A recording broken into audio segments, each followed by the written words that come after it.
Assalamualaikum warahmatullahi wabarakatuh. Jumpa lagi bersama sahabat-sahabat Matan TV dimanapun berada. Baru-baru ini Wali Kota Bandung meresmikan gedung dakwah An-Nas atau Aliansi Nasional Anti Syiah. Langkah wali kota ini memantik banyak kritikan, termasuk dari staf sus Menteri Agama dan sejumlah pegiat demokrasi. Kritikan ini selain karena ormas tersebut sudah jelas dilarang oleh pemerintah Indonesia dan MUI sendiri telah menetapkan bahwa Syiah adalah bagian dari Islam, juga karena dinilai akan mempengaruhi kerukunan antar umat beragama di tanah air, apalagi Syiah merupakan salah satu komunitas di Indonesia yang juga sudah memiliki banyak pengikut. Sepintas, An-Nas sepertinya komunitas yang sangat eksklusif, apalagi menamakan dirinya sebagai anti Syiah, sehingga menempatkan Syiah seakan-akan bukan bagian dari umat Islam. Padahal jika ditelusuri dan dipahami baik-baik lebih dalam lagi, sebenarnya baik Syiah maupun mereka yang terlibat dalam An-Nas, keduanya adalah sesama muslim. Cuma berbeda di dalam beberapa hal yang terkait keagamaan. Itu pun hanya masalah-masalah puru atau bukan yang esensi dalam agama. Menurut saya, menggunakan kata anti terlalu provokatif. Karena itulah pemerintah menganggap bahwa keberadaan An-Nas bisa memicu masalah antara sesama umat Islam. Dan terbukti beberapa kali komunitas ini protes terhadap keberadaan Syiah di Indonesia. Saya melihat bahwa mereka yang tergabung dalam komunitas An-Nas bisa dipastikan berasal dari kelompok yang anti terhadap perbedaan pandangan dalam beberapa sisi keagamaan. Dan sepertinya komunitas inilah yang selama ini seringkali menuduh orang lain Syiah, meskipun orang itu bukan Syiah. Bahkan melarang mengikuti ceramah-ceramahnya karena mereka menganggap tokoh Syiah. Padahal orang itu hanya mengemukakan pandangan-pandangan keagamaan yang lebih komprehensif dan terbuka, tetapi justru dituduh sebagai Syiah.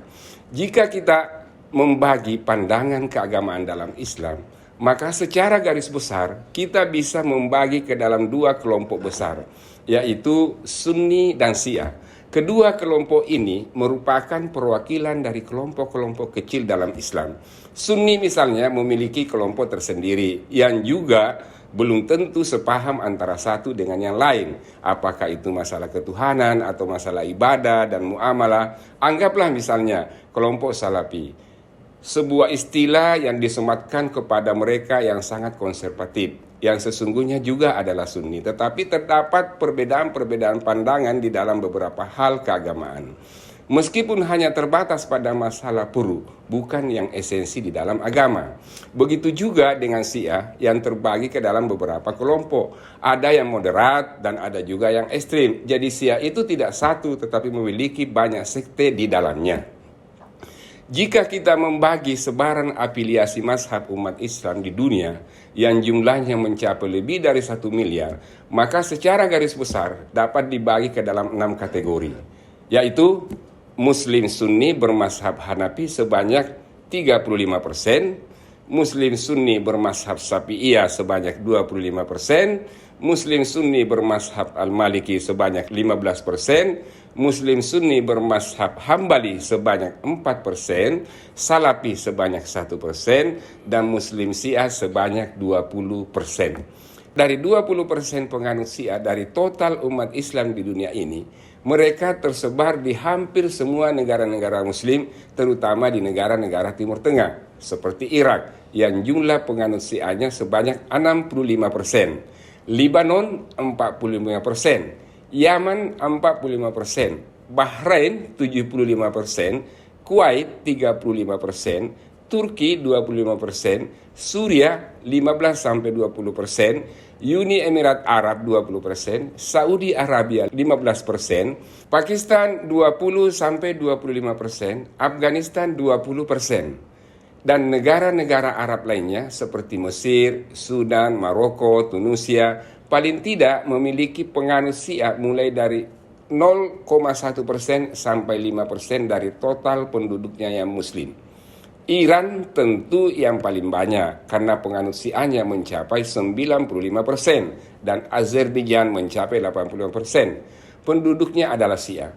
Di Timur Tengah ada satu negara yang namanya Kesultanan Oman, memiliki aliran tersendiri yang disebut dengan Ibadiyah dan hanya ada di negara itu dan mereka semuanya adalah Muslim.